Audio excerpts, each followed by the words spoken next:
all. Let's start next chapter, price elasticity of demand. In the last chapter, theory of demand, we have studied about the relationship between price and quantity demanded, and we have seen that there is inverse relation between the price and quantity demanded. When price increases, quantity demanded decreases. When price decreases, quantity demanded increases. So we have seen that what is the relationship between price and quantity demanded. In that chapter we have talked that it explained us the direction of change in quantity demanded due to price, but we have not talked that in how much quantity or in how much degree their change comes in the quantity demanded due to change in price. Price में अगर change हो रहा है तो उसके कारण quantity demanded में कितना चेंज आया, in how much degree quantity demanded changes due to change in price, that we will study in the price elasticity of demand. So elasticity of demand, we will write it like this: capital E and small d. Elasticity of demand refers to responsiveness of change in quantity demanded to change in price. Price की बढ़ने से या price के कम होने से, price में जो भी चेंज आ रहा है, due to which quantity demanded में कितना डिग्री चेंज आया है, we measure this in the price elasticity of demand. So in this chapter we will study about the measurement of the degree of responsiveness of change in quantity demanded to the change in price. Our method or formula for measuring the price elasticity of demand is the ED. We present elasticity of demand by ED is equals to minus sign I put here, and ED is the ratio between percentage change in quantity demanded to percentage change in price. As I told you, हम price elasticity of demand जब हम देखते हैं, measure करते हैं, तो हम इसमें मेज़रमेंट करते हैं कि प्राइस में जब चेंज आ रहा है तो प्राइस में जो भी चेंज आ रहा है वो इंक्रीज हो रही है या डिक्रीज हो रही है, due to that how much change comes in the quantity demanded.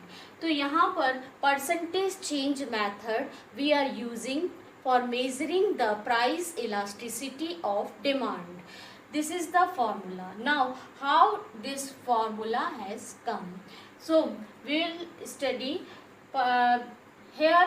First of all we will see percentage change in quantity demanded. Percentage में हम निकाल रहे हैं, परसेंटेज में हम शो कर रहे हैं, तो सबसे पहले हमें ये देखना होगा कि क्वांटिटी डिमांडेड में कितना चेंज आ रहा है. फॉर दैट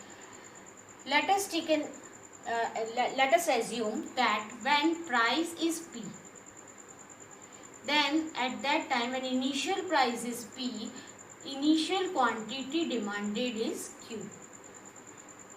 जैसे ही प्राइस में चेंज आया, प्राइस बिकम P1. प्राइस जैसे ही P से P1 हुई, क्वांटिटी में भी चेंज आएगा and it will become Q1. Right? So here we have seen when initial price is P, initial quantity demanded is Q, and when price changes to P1, वो increase भी हो सकती है और decrease भी हो सकती है, due to which change comes in the quantity demanded also and it has become Q1. So यहाँ पर P हमारी initial price है और quantity demanded Q initial quantity है. अब हमें यहाँ पर लिखना है percentage change in quantity demanded. So percentage change हमें बताना है क्वांटिटी डिमांडेड में, so it will be delta Q. अब डेल्टा Q, डेल्टा हमेशा चेंज को रिप्रेजेंट करता है. तो डेल्टा Q हमने कैसे निकाला, चेंज क्वांटिटी में कितना चेंज आया, पहले Q थी अब Q1 हो गई है, तो अगर हम Q1 माइनस Q करेंगे तो हमें चेंज पता चल जाएगा कि क्वांटिटी में कितना चेंज आया है, ठीक है।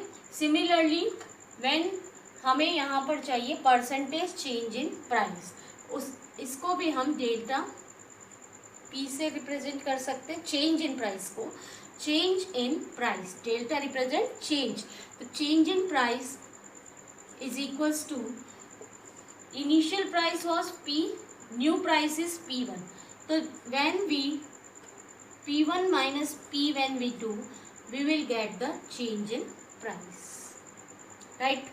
I think it is clear to you. तो हमने यहाँ बताया कि चेंज इन क्वांटिटी हमने अगर निकालना है तो नई क्वांटिटी में से, न्यू क्वांटिटी में से जब हम इनिशियल क्वांटिटी रिड्यूस कर देंगे तो हमारे पास में चेंज इन क्वांटिटी आ जाएगा। सिमिलरली अगर हम चेंज इन प्राइस मालूम करना चाहते हैं तो न्यू प्राइस में से हम इनिशियल प्राइस को रिड्यूस कर देंगे, then we will get the change, जब हमारे पास में चेंज आ जाएगा।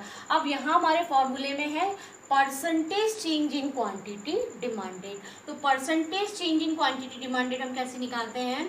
परसेंटेज चेंज इन क्वांटिटी, जितना चेंज आया क्वांटिटी में, divide by original quantity into 100, क्योंकि परसेंटेज में है तो इनटू 100। सिमिलरली हमें जब प्राइस का मालूम करना है तो हम change in price divide by initial price multiply by 100, because it is in percentage. तो हम इसको इस तरह से भी लिख सकते हैं फॉर्मूले को। Similarly we can write it, 100 से 100 कैंसिल हो जाएगा, डिवाइड हो रहा है, तो अब हम इसको इस तरह से भी लिख सकते हैं, delta Q upon Q divide by, क्योंकि ये डिवाइड रेशियो है, डेल्टा P अपॉन P। जब हम डिवाइड को मल्टीप्लिकेशन में चेंज कर देंगे तो रेसिप्रोकल हो जाएगा, ये तो एज इट इज रहेगा, मल्टीप्लाई कर रहे हैं हम तो P अपॉन डेल्टा P। इसको मैं ऐसे भी लिख सकती हूँ, मैंने मल्टीप्लाई का साइन लगा दिया बीच में, तो ये क्या हो गया? रेसिप्रोकल हो गया, P upon delta P। So this is our formula. We can write it like this also. इसको मैं इस तरह से भी लिख सकती हूँ, ED is equals to delta Q upon delta P multiply by P upon Q। So this is the formula for measuring price elasticity of demand. Here I have put the sign of minus. आपको दिख रहा होगा यहाँ पे एक minus का sign आगे लगाया हुआ है। This minus sign only indicates the inverse relationship between price and quantity demanded. हम सबको पता है प्राइस और डिमांड में इनवर्स रिलेशन होता है, इसलिए हमने यहाँ पर जब इलास्टिसिटी ऑफ डिमांड हमें फाइंड आउट करनी है तो we put the minus sign before the formula as a prefix. हम यहाँ पर माइनस का साइन लगा देते हैं। This minus sign only indicates the inverse relation between price and demand.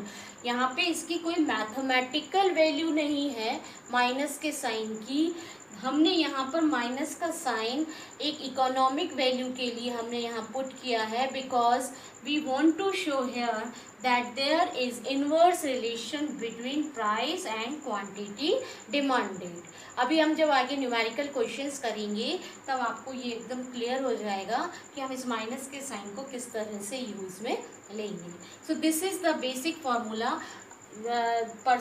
ED is equals to percentage negative sign, then percentage change in quantity demanded divided by percentage change in price.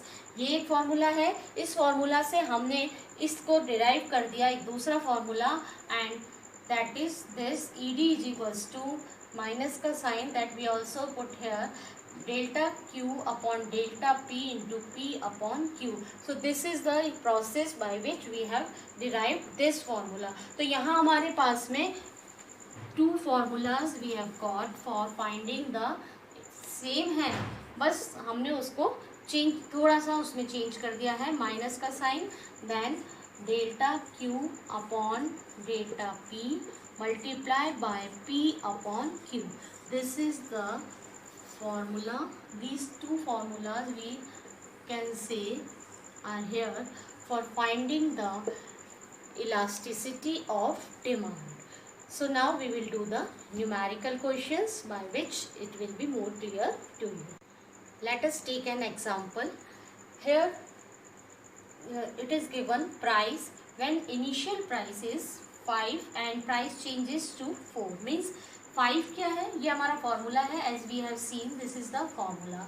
अब हमारे पास में initial price और initial quantity हमें चाहिए. तो initial price कितनी है 5, तो ये तो हो गया हमारा P, और इनिशियल क्वांटिटी कितनी है 100. प्राइस जब 5 है, क्वांटिटी डिमांडेड 100 है, व्हेन प्राइस बिकम 4, तो ये हमारी नई प्राइस आ गई है, that we can right P1. ठीक है, और तो हमारी क्वांटिटी डिमांडेड इंक्रीज हो गई, दैट इज बिकम Q1. ठीक है.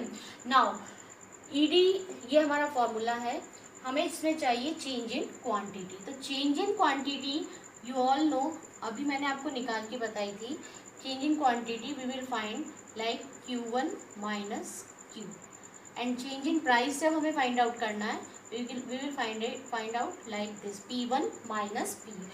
इनिशियल प्राइस को माइनस कर देंगे न्यू प्राइस से. इसी तरह से न्यू क्वांटिटी में से इनिशियल क्वांटिटी को जब हम माइनस कर देंगे वी विल गेट चेंज, हमें चेंज मिल जाएगा. तो यहाँ पर हम चेंज मालूम कर लेते हैं. Q1 माइनस Q, 200 माइनस 100 it is 100, and P1 minus P, 4 minus 5 it is -1. ठीक है. Now we are having all the values. Delta Q आ गया हमारे पास में 100, डेल्टा P आ गया -1, P is 5 as we know, P 5 है initial price, and Q is 100. We put all the values in the formula. ED is equals to delta Q is 100 divide by delta P according to the formula, multiply by P is 5 and Q is 100. हमने सारी values formula में put कर दी. Then हम जब इस फॉर्मूले को solve करेंगे, 100 से 100 कैंसिल हो गया, and we have got answer the minus minus also cancel and +5. अब यहाँ पर हमारा आंसर आया है 5. It shows that when price decreases quantity demanded, price decreases by 1%, quantity demanded increases by 5%. हमारा आंसर प्लस में आया है. It shows there is increase in demand due to decrease in price, और हम परसेंटेज में यहाँ पे फाइंड आउट करते हैं. ये मेथड जो है परसेंटेज चेंज मेथड, इसमें हम परसेंटेज में मेज़र करते हैं प्राइस इलास्टिसिटी ऑफ डिमांड को. तो यहाँ हमें ये क्या बता रहा है, that when there is 1% change in the price, quantity demanded changes in 5%. तो यहाँ पर हम परसेंटेज में फाइंड आउट कर रहे हैं. तो ये हमारा आंसर आया है +5, मीन्स इंक्रीज हो रही है quantity demanded. Now one more thing I want to show you, that if we want to compare the, I think this numerical is clear to all of you. If we want to compare the two elasticities, ED is equals to -4 मान लीजिए एक commodity के लिए, और यहाँ पर दिया हुआ है ED इलास्टिसिटी ऑफ डिमांड -5. अब मुझे इन दोनों को कंपेयर करना है कि कौन सी इलास्टिसिटी ऑफ डिमांड ज़्यादा है. तो आपको एक बात यहाँ पर क्लियर हो जानी चाहिए, that minus sign, as I told you earlier, minus sign has no mathematical value in this formula. तो यहाँ पर वैसे तो हम सबको पता है -4 इज ग्रेटर देन -5, लेकिन मैथमेटिकली ऐसा ही होता है. But here as we have told that minus sign indicates only the negative relation between price and demand. क्योंकि प्राइस और डिमांड में नेगेटिव रिलेशन है, इसीलिए हमने यहाँ पे माइनस साइन पुट किया है इलास्टिसिटी ऑफ डिमांड में. इसीलिए और तो माइनस साइन का कोई मैथमेटिकल वैल्यू नहीं है यहाँ पे. It only indicates the negative relation between price and demand. तो यहाँ पर हम साइन को इग्नोर करके हम केवल नंबर्स को देखेंगे. That 5 is greater than 4. Minus sign नहीं देखेंगे हम. We only see the numbers 5 is more than 4. तो इसकी इलास्टिसिटी ऑफ डिमांड ज़्यादा होगी compare to this. And after that we will mark the minus sign, we will put the minus sign. तो यहाँ पे सिर्फ I want to explain that minus sign we will not consider as the mathematical value. It has no mathematical importance here. We only put the minus sign for showing the inverse relation between price and quantity demanded. तो यहाँ पर अगर हमें comparison करना है elasticity of demands में और हमारे पास में 4 और 5 इस तरह से नंबर गिवन है -4 -5, तो हम माइनस साइन को इग्नोर करके केवल नंबर वैल्यूज़ के अकॉर्डिंग हम कंपेयर करके बताएंगे किसकी इलास्टिसिटी ज़्यादा है और किसकी इलास्टिसिटी कम.